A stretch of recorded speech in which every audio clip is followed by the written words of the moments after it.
Hey all, and welcome! My name is Sierra Cassidy, and I am a Canadian smut author here to educate and entertain smut writers and readers. Today we're going to be finishing off our discussion on these steps that come after you finish the first draft of a book. Let's get right into it.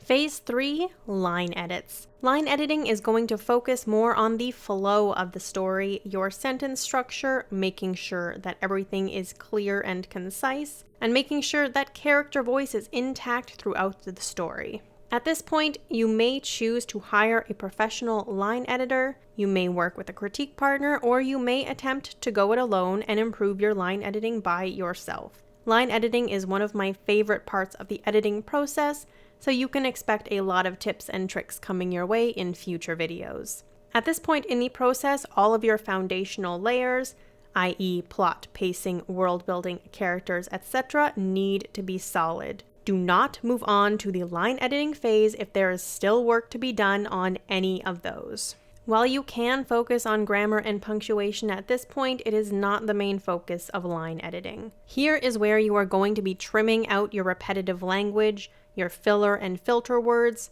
ensuring that you don't have ambiguous language, making sure that you are using the correct terminology, ensuring that the tone is correct, smoothing out the flow of your dialogue and narrative, and making sure that there are no shifts in point of view where there shouldn't be. Phase 4, copy edits. This is where you are allowed to worry about grammar and punctuation. It's also where we are going to worry about consistency. Are you using a specific standard version of English? As a Canadian author, we use a weird mishmash of American and British spelling, as well as having regional terminology. Copy editing is where you're going to assure that all of that is neat and tidy. Phase 5, covers.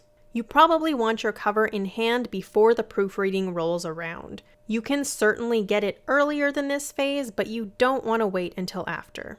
Are you purchasing a cover? Are you commissioning a custom piece? Are you going to be designing and creating it yourself? If you are having someone else make your cover, the price point is going to vary depending on whether it is a pre-made or a custom design, and how many formats you are going to need. Your general options are ebook, paperback, hardcover, and audiobook. In some cases, when you're purchasing multiple formats, it can be cheaper per cover, but overall can be out of the price range of many authors. If you are having someone else format your book, you will need the covers ready to go when you give them your manuscript so that it can all be compiled into a complete book. Phase 6, proofreading. Proofreading can be a tricksy beast. In many instances, you will need to do 2 rounds of proofreading. First, in the manuscript itself to make sure that there are no typos that snuck through and that the general formatting is correct. The next place you want to proofread is once it has been formatted into a book. This is where you will do a final catch of typos and ensure that everything looks correct in the manuscript. One reason that you may want to do a proofread prior to the book being formatted is because mistakes can be expensive to correct. In that case, you want the book to be as polished as possible before you hand over the manuscript to a formatter.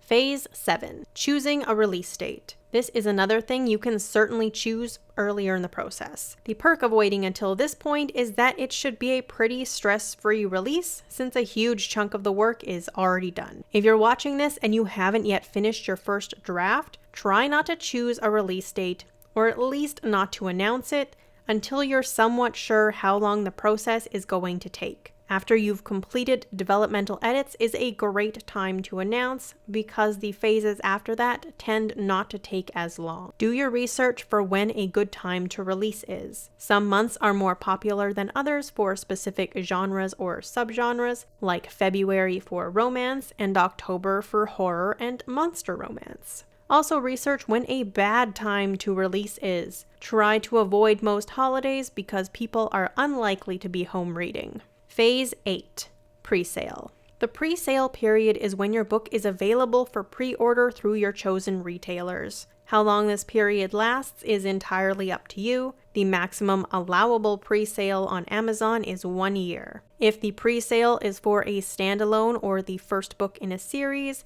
I have found anywhere between 2 weeks to 3 months can be a reasonable time for a pre-sale period.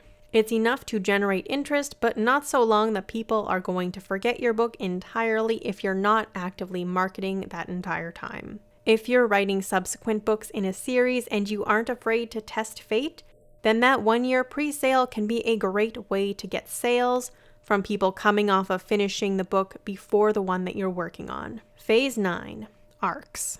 ARCs are advanced reader copies, and I have a whole series dedicated to this. I'm not going to reiterate the information here because any questions you have should be answered in that series. Phase 10, Release Day. Congratulations! Your book is done and has finally been released into the wild. There are plenty of things you can do for release day. Some people have release parties, either digital or in real life. Some host giveaways, and some will have had a street team to aid in their marketing efforts. Some people may do nothing at all for a release day and let their book go quietly into the world. Release day and the week following are likely to be your best time for reads and sales unless you go viral down the road, a subsequent book gets popular, or you stumble across the magic bullet for ads. If this is your debut, and even if it's not, I highly recommend that you look into hosting events on various social media platforms, such as author takeovers and spotlights, which I will be covering in a future video.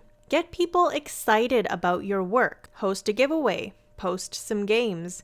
Let them engage with you and your book. Phase 11, post-release. This is where you settle into a new author life where you balance marketing your released book with creating future works. Your cycle is going to be starting all over again, but this time you have the benefit of additional experience and hopefully your community has grown during all of this. Things do get easier as you go in some respects, so take heart in that. You'll understand a lot more about yourself, your process, and the publishing industry at this phase, and you can carry all of that forward. I wish you so much luck on this journey. That's all for now. You can find all of my books and platforms in the description below.